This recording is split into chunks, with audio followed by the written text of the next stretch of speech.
Hello and welcome to the Entrepreneur's Wealth Channel, the information channel dedicated to entrepreneurs, successful and aspiring people. Remember that immersing yourself in the right training and practicing the right action is the key to your success. In this video we talk about the Pareto 80-20 principle and how, if applied, it will revolutionize your productivity. Vilfredo Pareto was an Italian naturalized Swiss economist, sociologist and philosopher. He was one of the founders of political economy and a forerunner of the analysis of economic inequalities, etc. Let's talk about the principle. There is a characteristic common to all human beings, it is laziness. Humans are inherently lazy. It is a universal truth. What you probably didn't know is that even successful people are lazy. In fact, they are often lazier than most of us. They don't want to work much. They usually work on one or two things, but somehow they always end up more money and more successful than most people. How is this possible? Good. One reason is that they understand the 80-20 rule and apply it to every aspect of their lives. This rule was discovered precisely by the economist Vilfredo Pareto, and for this reason it is called the Pareto principle or the 80-20 rule. According to this rule, 80% of the results come from 20% of the activities we carry out. Have you ever noticed that 80% of the time you only use 20% of the space in your apartment? Or that 80% of the time you always wear that 20% of your clothes, or for example, that 80% of your revenue comes from 20% of your customers, etc.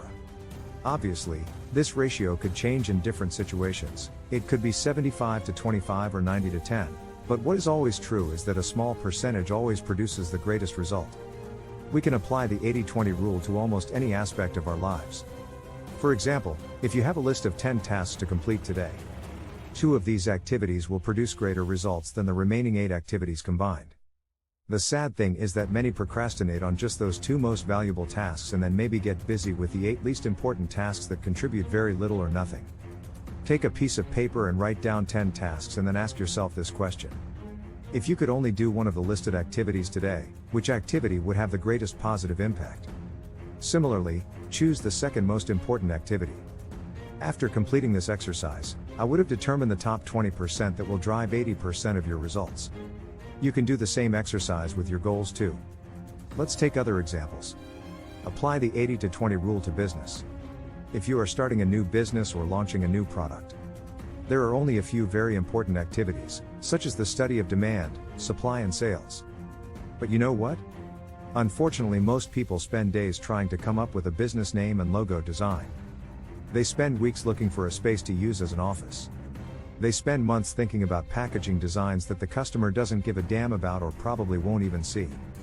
Simply put, they invest 80% of their time in activities that have very little value.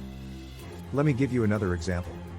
Another example of how a company might apply this law would be to identify its most profitable customers and focus on them to increase revenue. For example, an apparel company might find that 20% of their customers generate 80% of their sales. In this case, the company could focus on meeting the needs of these key customers. I think a brand focused on them. You can also apply the 80 and 20 principles to save money and pay off debts. Instead of focusing on saving a $3 here and there by giving up the things you love, instead focus on cutting back on your most important expenses, such as negotiating, rent, your car insurance, bank fees, etc. This principle is applicable to any situation. Think about how you might apply the 80-20 rule to your diet to stay in shape. Many people have become slaves to counting calories, agonizing over every bite, weighing every crumb of food, spending 20 minutes at the supermarket reading the back of 2 identical types of product, deciding if those 5 calories saved here or there might be worth it. This is not an effective use of our time, as time is our most precious commodity. Here are some examples in the diet. Cut out liquid calories rather than agonizing over low-calorie foods that taste bad. Make a change by committing yourself to not drinking sodas and calories in liquid form. Once you're successful at that, I'd be motivated to cut other things as well.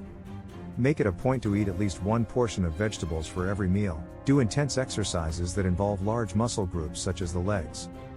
In conclusion, sometimes people seem busy all day without producing great results. This happens because they are working on tasks that have little or no value at all.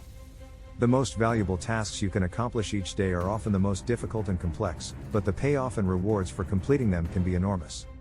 They have the power to change your entire future. So, before starting work, Always ask yourself, is this task in the most productive 20% of my activities, or is it in the least productive 80%?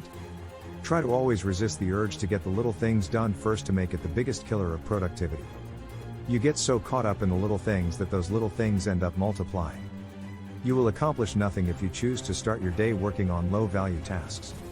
We can apply the 80-20 rule to every part of our lives, even in choosing our friends, studying, etc. See you next time. Thanks for watching.